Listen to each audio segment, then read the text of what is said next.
చచ్చిపోయిన శరీరం లాగా తయారైంది అనమాట.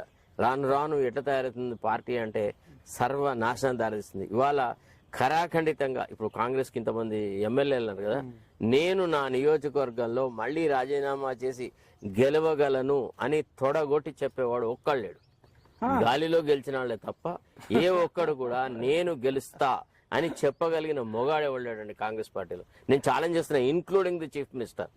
దమ్ముంటే అదే కొడంగల్లో రాజీనామా పెట్టి మళ్ళా గెలవమను.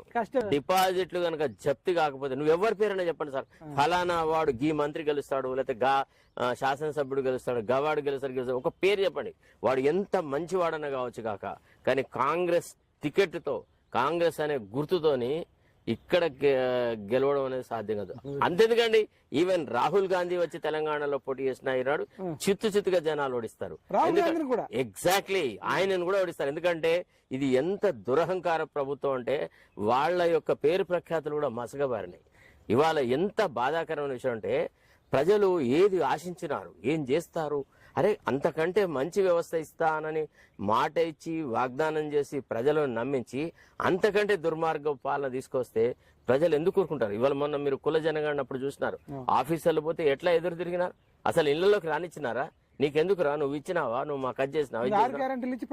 జనగణన మీద మొట్టమొదట వ్యతిరేకించిన వ్యక్తి మీరు.